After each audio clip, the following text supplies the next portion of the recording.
Bismillahirrahmanirrahim. Assalamualaikum warahmatullahi wabarakatuh. Innal hamdalillahi nahmaduhu wa nasta'inuhu wa nastaghfiruh wa na'udzu billahi min shururi anfusina wa min sayyiati a'malina. Man yahdihillahu fala mudilla lahu wa man yudlil fala hadiyalah. Asyhadu an la ilaha illallah wahdahu la syarika lah wa asyhadu anna Muhammadan abduhu wa rasuluh sallallahu alaihi wa ala alihi wa ashabihi wa man tabi'ahum bi ihsanin ila yaumiddin. Qala Allahu azza wa jalla fi kitabihil karim, ya ayyuhalladzina amanu ittaqullaha haqqa tuqatih wa la tamutunna illa wa antum muslimun. Fa inna asdaqal hadithi kitabullah wa khairal huda huda nabiyyina Muhammadin sallallahu alaihi wasallam wa syarrul umuri muhdatsatuha fa inna kulla muhdatsatin bid'ah wa kulla bid'atin dhalalah wa kulla dhalalatin finnar. Kitab Bulughul Maram min Adillatil Ahkam, karya Al-Hafidz Ibnu Hajar Al-Asqalani rahimahullah. Pembahasan kita masih tentang tata cara salat yang diajarkan dan dituntunkan oleh Nabi Muhammad sallallahu alaihi wasallam. Hadis terakhir yang dibaca hadis dengan nomor urut 292. Malam hari ini selanjutnya adalah 293 sampai 296, karena keempat hadis ini saling berkaitan sebab pembahasannya satu bab tentang tata cara sujud. Ya, pembahasan kita sudah sampai dengan tata cara sujud. Qala al-Hafidz Ibnu Hajar rahimahullah 293, wa an Ibni Abbasin radhiyallahu anhuma qala qala Rasulullah sallallahu alaihi wasallam, umirtu an asjuda ala sab'ati a'zum ala al-jabhah wa asyara biyadihi ila anfihi wal yadaini wal rukbataini wa atrafil qadamaini, muttafaqun alaihi. Kita terjemahkan. Wa an Ibni Abbas, dari Ibnu Abbas radhiyallahu anhuma, qala, beliau berkata, qala Rasulullah sallallahu alaihi wasallam bersabda, umirtu, saya diperintah. Berarti yang memerintahkan siapa? Yang mengatakan Rasulullah. Berarti yang memerintah siapa, Pak Sarjo? Allah subhanahu wa ta'ala. Saya diperintah untuk asjuda, sujud, ala, di atas, sab'ati, 7, a'zum, anggota badan. Kata Nabi sallallahu alaihi wasallam, saya diperintah untuk sujud menggunakan 7 anggota badan. Apa saja? Alal jabhah, jabhah, dahi. Alal jabhah, di atas jabhah. Jabhah itu apa artinya? Dahi. Wa asyara biyadihi ila anfi. Wa asyara, dan beliau mengisyaratkan juga, biyadihi, apa artinya biyadihi? Dengan tangannya, ila, ke, anfihi, hidung. Jadi kata Nabi SAW, saya diperintah untuk sujud dengan menggunakan 7 anggota. Kata Nabi SAW, alal jabhah, kan gitu. Ini sambil mengisyaratkan. Jadi dahi dan hidung dihitung satu. Dahi dan hidung dihitung satu. Wal yadaini, dan 2 telapak tangan. Warrukbataini, 2 lutut. Wa atrafi, dan ujung-ujung jari, al-qadamaini, kedua kaki. Jadi kalau ini telapak kaki begini, berarti sujudnya ada farhan enggak? Nanti farhan yang paling terakhir. Nah, wa atrafil qadamaini, muttafaqun alaih. Hadis ini siapa yang meriwayatkan? Al-Bukhari dan Muslim, sehingga bisa dipastikan hadis ini sahih. Yang meriwayatkan Bukhari dan Muslim. Selanjutnya 294, qala rahimahullah, wa an Ibni Buhainah radhiyallahu anhu anna an-nabiy sallallahu alaihi wasallam kana idza shalla farraja baina yadayhi hatta yabdua bayadu ibtaihi, muttafaqun alaihi.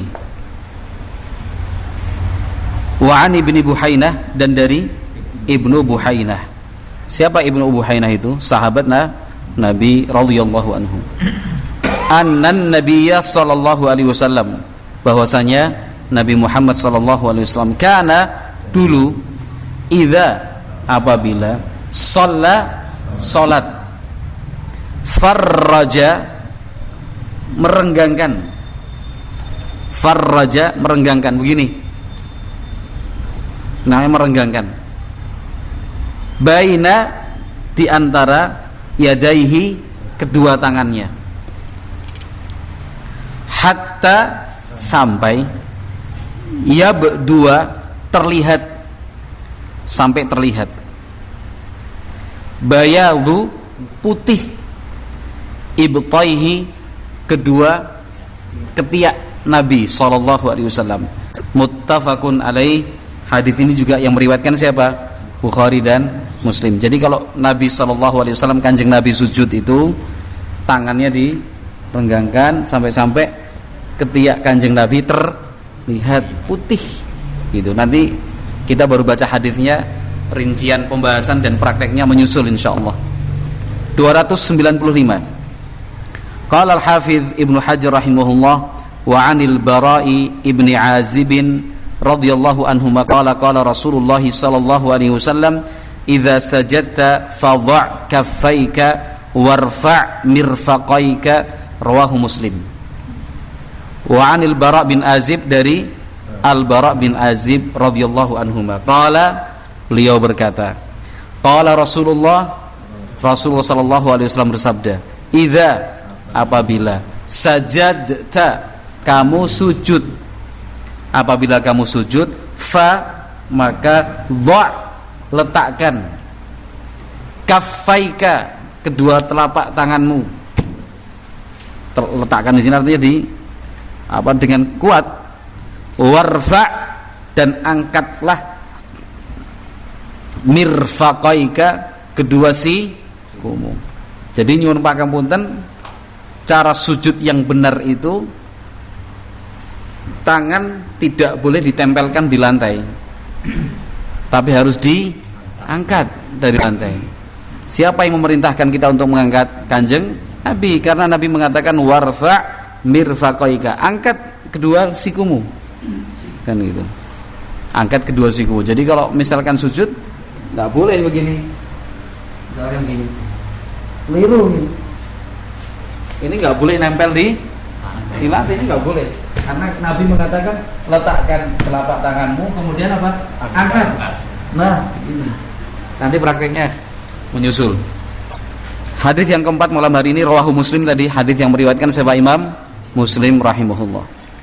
Yang terakhir qala rahimahullah wa an Wa'il ibni Hujrin radhiyallahu anhuma anna an-nabiy sallallahu alaihi wasallam kana idza raka'a farraja baina asabi'ihi wa idza sajada dhamma asabi'ahu, rawahu al-Hakim.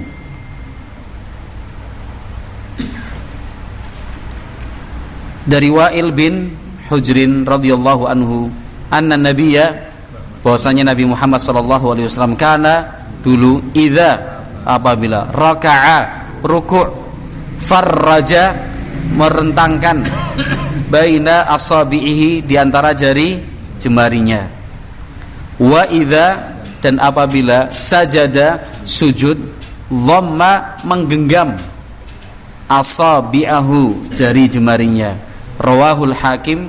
Hadis ini diriwayatkan oleh Imam Al-Hakim rahimahullah dan didhaifkan oleh para ulama. Di antaranya adalah Al-Imam Ahmad bin Hanbal rahimahullah. Jadi kesimpulannya, hadis yang keempat ini hadisnya apa? Dhaif, lemah. Intinya kalau berdasarkan hadis yang lemah ini, ketika kita rukuk tangannya dibuka gini, ketika pegang lutut. Tapi kalau sujud begini. Berdasarkan hadis Wa'il bin Hujr. Namun alhamdulillah kita mendapatkan keterangan dari para ulama bahwa hadis ini dhaif. Kenapa dhaif? Karena ada seorang perawi bernama Hushaim tidak pernah mendengar riwayat dari Asim bin Kulaib. Artinya ketika kita mengatakan hadis ini lemah atau dhaif, kita memiliki alasan yang kuat, bisa dibuktikan. Misalkan hadis ini kan meriwayatkan Imam Al-Hakim. Tinggal kita buka kitab aslinya Al-Hakim, yaitu Al-Mustadrak, kita cari hadisnya, ketemu kita lihat para perawi-perawinya dari Rasulullah sampai yang Al-Imam Al-Hakim, satu persatu diteliti dan buku-bukunya ada yang menjelaskan tentang si A, si B, si C, si D. Setelah diteliti lebih dalam, ternyata terbukti bahwa Husyaim, seorang perawi yang katanya meriwayatkan dari Asim bin Kulaib, terbukti tidak pernah mendengar satupun riwayat dari Asim bin Kulaib, sehingga akhirnya siapa yang jadi perantara? Wallahu alam, namanya munqati, sanadnya terputus, wallahu alam bisawab. Monggo dicatat terkait dengan sujud, terkait dengan sujud.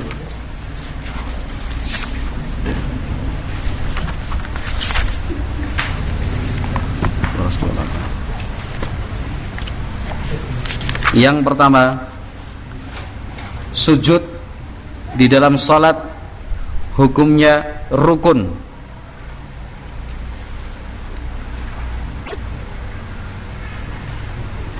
Sujud di dalam salat hukumnya rukun.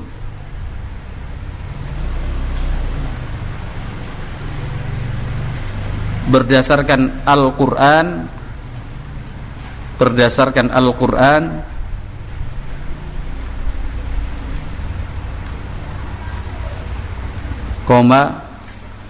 as-sunnah,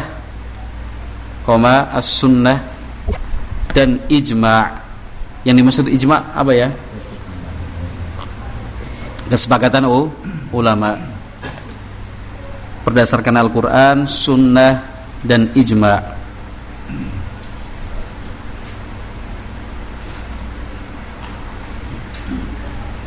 Itu nomor satu. Nomor dua, sujud dilakukan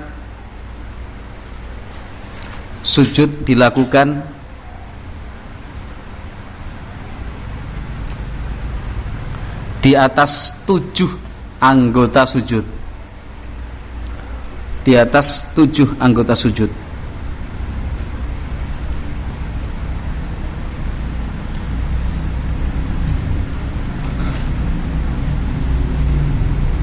Yaitu dahi dan hidung dihitung satu, yaitu dahi dan hidung dihitung satu,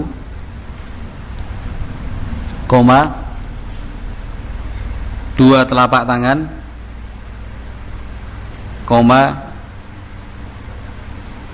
dua lutut, dan dua telapak kaki. Maksudnya bagian depan jari jemarinya. Jadi kalau di total ada berapa itu? 7. Kenapa? Karena dahi dan hidung dihitung 1.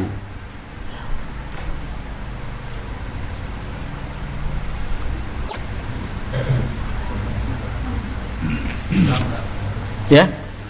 Diulangi. Yang mana? Nomor 1 atau nomor 2 Mas Aris? Apa nomor 3?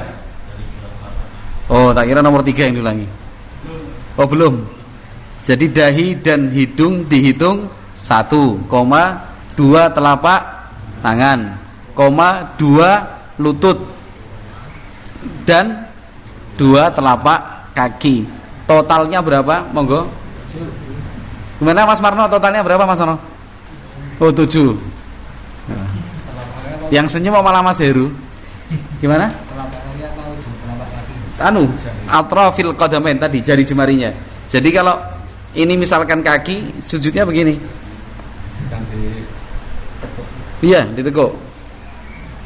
Iya, pakai ujung jari jemari. Mau ditekuk, mau gini, yang penting pas ujung jemarinya. Yang penting nggak jatuh gini. Kalau gini baru tidak sesuai dengan tuntunan Nabi. Sujud kok gini. Maksud tahu nggak gini Mas Iswanto maksudnya? Memang harus praktek kalau kayak gini nih. Oh iya, kalau sakit boleh. Kalau keju juga boleh, mungkin lecet juga monggo. Dibuat penak lah, yang penting semampunya. Gitu. Nanti terakhir praktek nanti, yang paling gemuk nanti, biar kelihatan. Yang paling gemuk saya. Oh enggak. Mbahmu ya. Iya. Itu poin keberapa? Kedua. Adapun cara turun dari cara turun untuk sujud nomor 3 itu. Adapun cara turun untuk sujud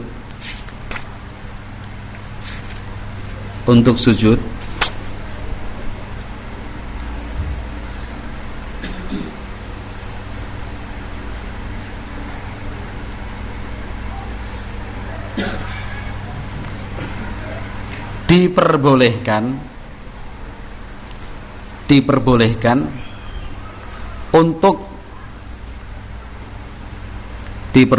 untuk mendahulukan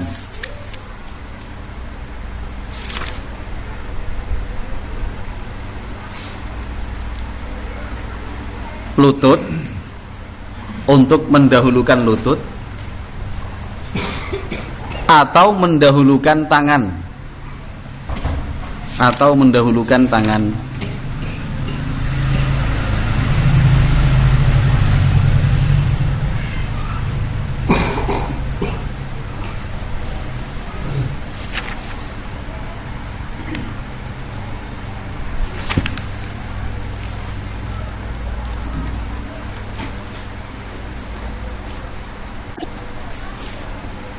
Jadi memang ada ringkasnya begini, masyaallah muslimin jamaah salat maghrib rahimakumullah.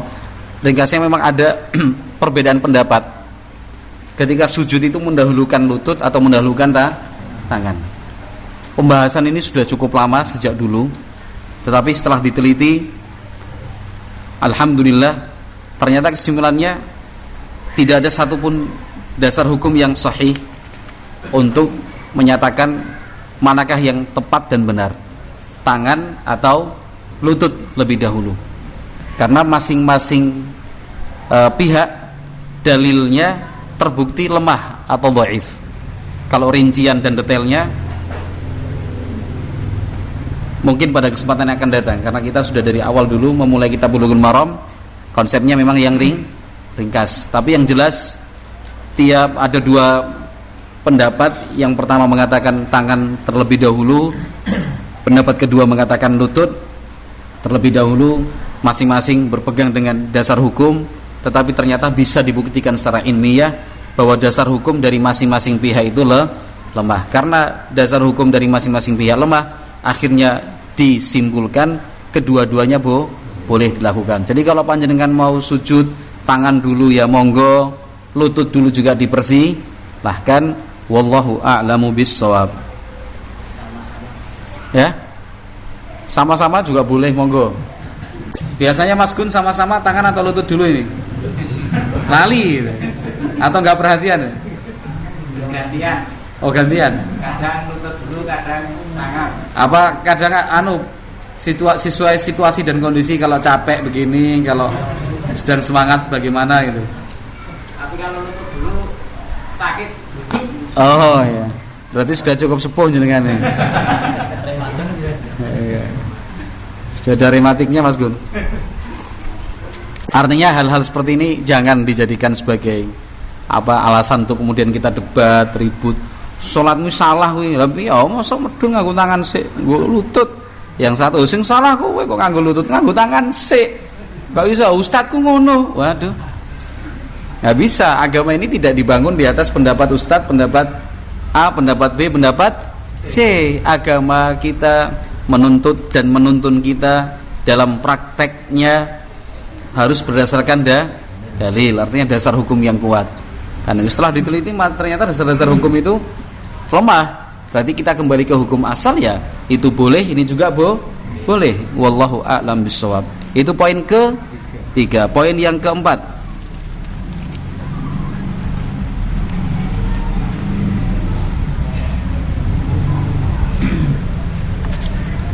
yang keempat, kedua tangan diletakkan sejajar dengan telinga. Kedua telapak tangan diletakkan sejajar dengan telinga.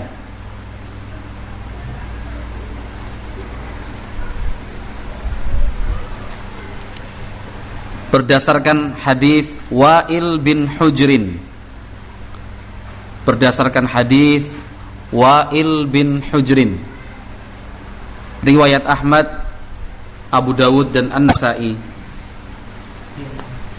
Hadis Wa'il bin Hujrin, riwayat siapa tadi? Ahmad, Abu Dawud dan Nasa'i. Kata Wa'il bin Hujrin, ra'aitu an-nabiyya sallallahu alaihi wasallam hina sajada wa yadayhi qariban min udhunayhi. Saya pernah menyaksikan Nabi sallallahu alaihi wasallam saat itu sedang sujud dan ternyata kedua telapak tangannya itu dekat dengan kedua telinga beliau. Artinya sejajar. Kalau misalkan ini hamparan lantai, ketika sujud begini berarti tangannya begini, benar apa salah? Salah. Kalau begini salah. Yang sesuai dengan tuntunan Nabi sejajar dengan telinga. Sejajar ini nggak usah dipaskan sak senti sak mili-milinya. Siku apa ora Anda? Sesuai hukum Pitagoras apa enggak kalau bahasanya Mas Heru? Itu juga tidak sampai serumit itu kita dalam praktek beragama. Selama itu dikatakan sejajar juga monggo luwih sithik ya ora apa-apa, kurang sedikit juga enggak apa-apa. Yang penting disebut dengan sejajar. Jangan terus digaris nih. Pas mau sujud, sudah sujud baru mulainya dari sini. Set. Loh kok gitu sujudnya? Biar sejajar, biar pasnya dikira-kira kan bisa juga ya, kan itu. Begitu Mbak Among ya? Nggak usah bawa meteran, karena kita dalam praktek beragama itu diberi banyak kemudahan, tidak sesulit dan tidak serumit itulah. Wallahu a'lam bishawab. Itu poin yang keempat. Yang kelima sekarang. Keempat. Yang keberapa Le? 5. Ya, senengnya nomor 4 kayaknya. Yang kelima. Yang kelima. Nah, yang kelima. Ini diterjemahkan bahasa Indonesia apa kira-kira ini? Jadi ketika posisi sujud itu bukan lemes tapi mantap.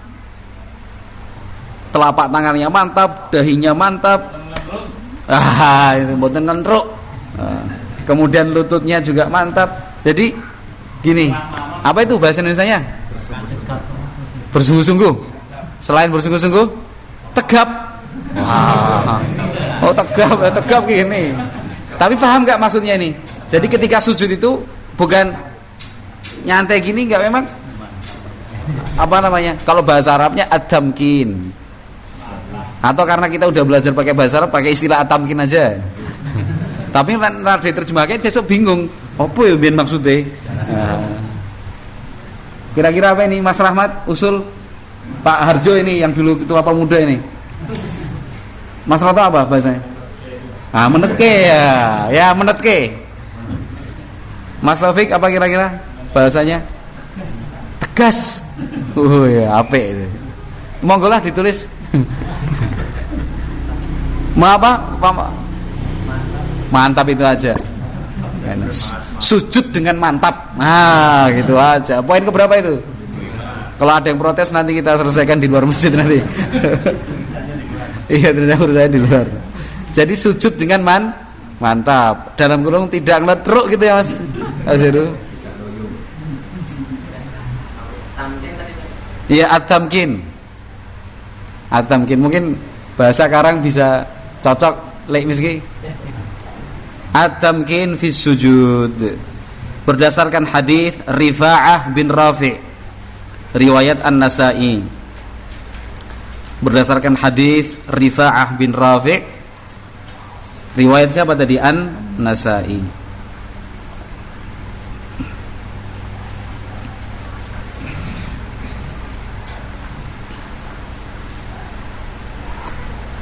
Lanjut. Yang keberapa Mbah Mo? Keenam. Ini yang lain yang mudah-mudahan dari jenengan loh ini. Yang keenam, jari jemari kaki diarahkan kiblat. Jari jemari kaki diarahkan kiblat. Maksudnya apa? Ditegakkan ya. Ditegakkan kemudian diarahkan kiblat. Berdasarkan hadis Abu Humaid riwayat Bukhari.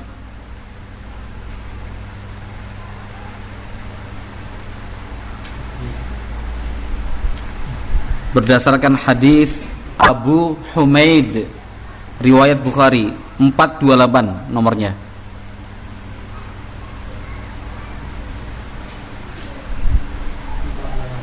Ya. Pak Mujadi pernah pegang Sahih Bukhari belum? Belum. So. Oh, kalau pegang sudah. Pak Saimin pegang Sahih Bukhari sudah pernah belum? Oh, belum. Pak Ali? Oh, ya kitabnya itu sudah pernah pegang ya? Oh, yang terjemah. Pak Amin sudah? Iya, kitab induknya itu. Oh, iya, harus begitu.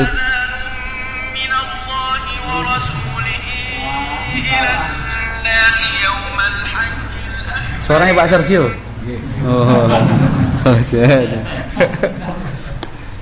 latihannya itu pantesan adzannya begitu. Iya. Berdasarkan hadis Abu Humaid riwayat Bukhari 428. Kata Abu Humaid, anna Nabiy sallallahu alaihi wasallam idza sajada istaqbala bi atrafi asabi'i rijlaihi al-qiblah.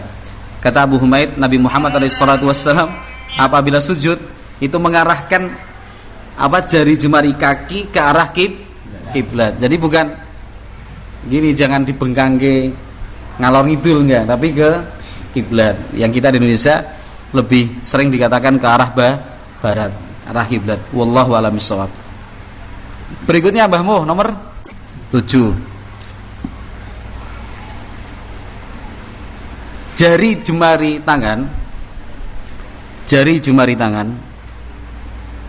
tidak digenggam, juga tidak dibentangkan. Jari jemari telapak tangan tidak digenggam, juga tidak dibentangkan. Berdasarkan hadis Abu Humaid riwayat Bukhari 828. Berdasarkan hadis Abu Humaid riwayat Bukhari 828. Jadi ketika sujud, posisi tangan kurang lebih sejajar dengan telinga, sikutnya diangkat ya, kemudian direnggangkan sampai terlihat ini putihnya kalau Nabi Muhammad SAW seperti itu. Kemudian jari jemarinya tidak digenggam begini. Makanya tadi hadis yang kita baca hadisnya dhaif. Berbeda banget sama hadis yang diriwayatkan Imam Bukhari. Kan itu. Apalagi ada dikatakan tadi munqati, tidak digenggam, juga tidak direnggangkan, bentangkan. Yang biasa-biasa saja. Kalem. Keep of kalem. Ini gini aja ya. Biasa ya? Biasa saja. Juga jangan dipenat ke saya enggak, biasa saja. Wallahu a'lam bishawab. Selanjutnya tadi sepertinya mantap yang awal. Apanya? Yang awal tadi mantap kan? Mantapnya turun ke bawah. Turunnya posisi dari atas ke bawah mantap. Tapi untuk bentuk jari jemarinya biasa aja. Yang kanan ke arah kanan kirinya enggak banget ya. Kalau kanan kirinya biasa aja, enggak usah diginikan. Kalau ke bawahnya memang harus mantap. Cuman posisi yang ngapunten kalau misalkan kita sujud gini, kan ini kan gini ya, sejajar. Memang diusahakan dipenat, maksud tegas mantap kita sujud itu. Kemudian jarinya tidak digenggam begini, juga tidak begini, ya kan? Tapi iya, biasa aja.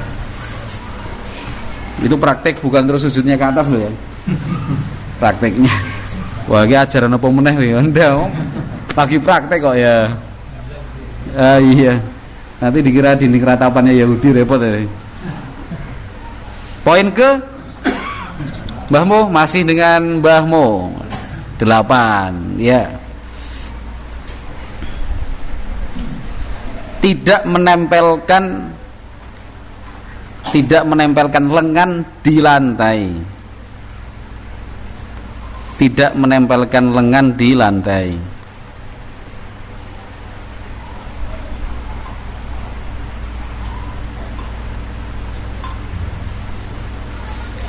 Berdasarkan hadis Anas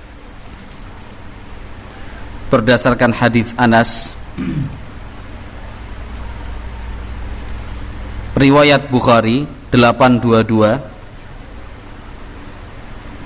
Berdasarkan hadis Anas riwayat Bukhari 822, dan Muslim 493. Dan Muslim 493. Jadi nggak boleh lagi ya lengan itu nempel di lantai, tapi diangkat, karena Nabi SAW menyatakan fadha' kaffaika warfa' mirfaqaika, letakkan telapak tanganmu dan angkat kedua sikumu. Yang selanjutnya masih dengan Mbah Mo, nomor 9, menempelkan kedua apa sekarang Mbah Mo bahasanya? Bukan, oh belum kok. Bukan itu. Bahasanya apa? Waduh. Ini loh. Kemiri bagian dalam itu apa? Mata kaki luar. Nyun ngapunten, biar jelas urusan kita ini. Ini loh. Apa namanya? Mata kaki bagian dalam. Oh. Mata kaki bagian dalam. Apa namanya itu? Hah? Engkel. Bahasa Indonesianya, Mas? Kayak ini. Hah? Jadi tempelkan. Oh, tumit. Tumit lah ya, tumit aja. Jadi posisi kaki itu yang jelas maksud dari poin ini, kedua telapak kaki itu ditempelkan begini, tidak direnggangkan, ditempelkan. Sudah, bahasanya apa kalau begitu? Menempelkan, merapatkan dua kaki. Ya sudah, itu bahasanya Pak Rusman. Ada apa-apa Pak Rusman tanggung jawab. Merapatkan dua telapak kaki loh. Nanti begini nanti. Kalau merapatkan dua telapak kaki, ini telapak kaki ini. Merapatkan apa yuk? Kaki menempelkan mata kaki sebelah dalam. Begitulah, monggo ditulis, terserah masing-masing. Silahkan berimprovisasi sendiri, yang penting jangan salah. Yang penting jelas. Nah, begitu.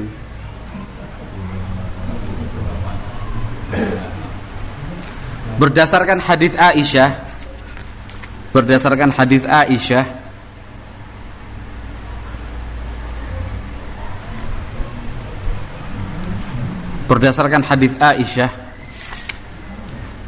riwayat Ibnu Khuzaimah dan Al-Baihaqi. Berdasarkan riwayat Ibnu Khuzaimah dan Al-Baihaqi. Jadi jadi kaki itu ya ketika ditegakkan saat sujud itu tidak renggang tapi ditempelkan. Kaki kanan dan kaki kiri ya, bagian dalam kaki kanan dan bagian dalam kaki kiri ditempelkan begini. Jadi ya begitu. Nanti harus ada yang praktek di depan ini. Kalau semuanya praktek nanti waktunya nggak cukup. Selanjutnya poin ke 10. Kalau hadisnya sudah kita baca, tapi poinnya baru sekarang kita tulis. Ini tadi bahasa Indonesianya apa? Kan belum ditulis itu sebagai poin. Kalau hadisnya sudah kita baca dalam Bulughul Maram, tapi secara poin belum ditulis. Begitu Pak Sarjo ya? Belum. Ini bahasanya apa? Hah? Mengangkat kedua siku juga. Kalau bahasa Arabnya tajnih itu seperti bersayap gitu. Junah. Membuka sayap. Hah? Ya, merenggangkan kedua tangan lah, gitu aja lah. Merenggangkan kedua tangan. Jadi diangkat juga direnggangkan. Dalilnya apa?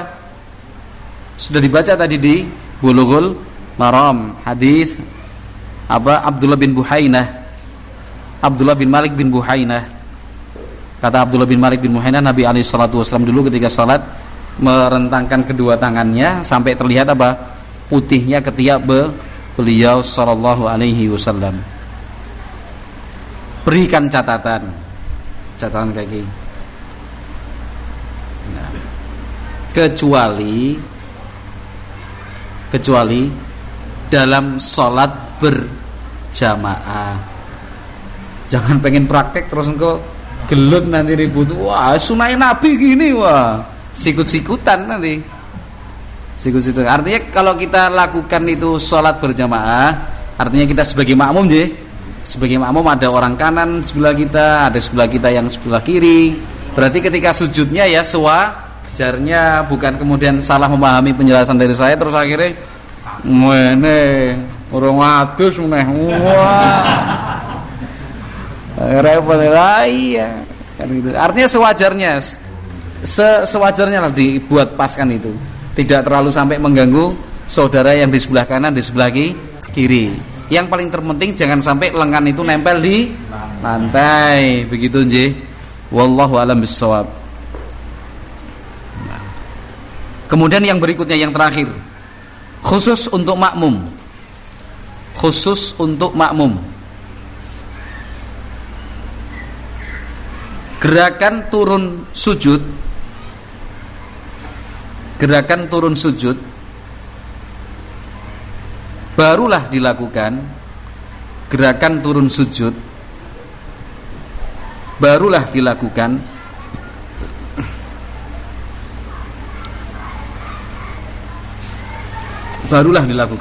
setelah imam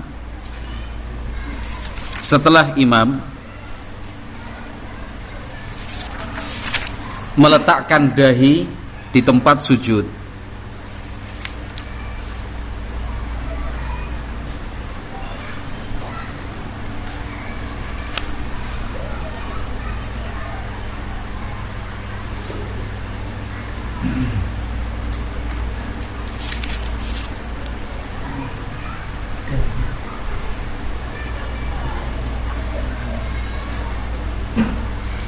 Poin yang berikutnya. Jadi kalau misalkan kita jadi makmum, misalkan Pak Widi Allahu Akbar turun ke sujud ya. Setelah Pak Widi sunarnya sujud, baru kita ikut sujud turun, begitu nggih? Ya, itu yang dituntunkan dan disunahkan dari Nabi sallallahu alaihi wasallam. Belum ditulis dalilnya berdasarkan hadis Al-Bara bin Azib. Berdasarkan hadis Al-Bara bin Azib,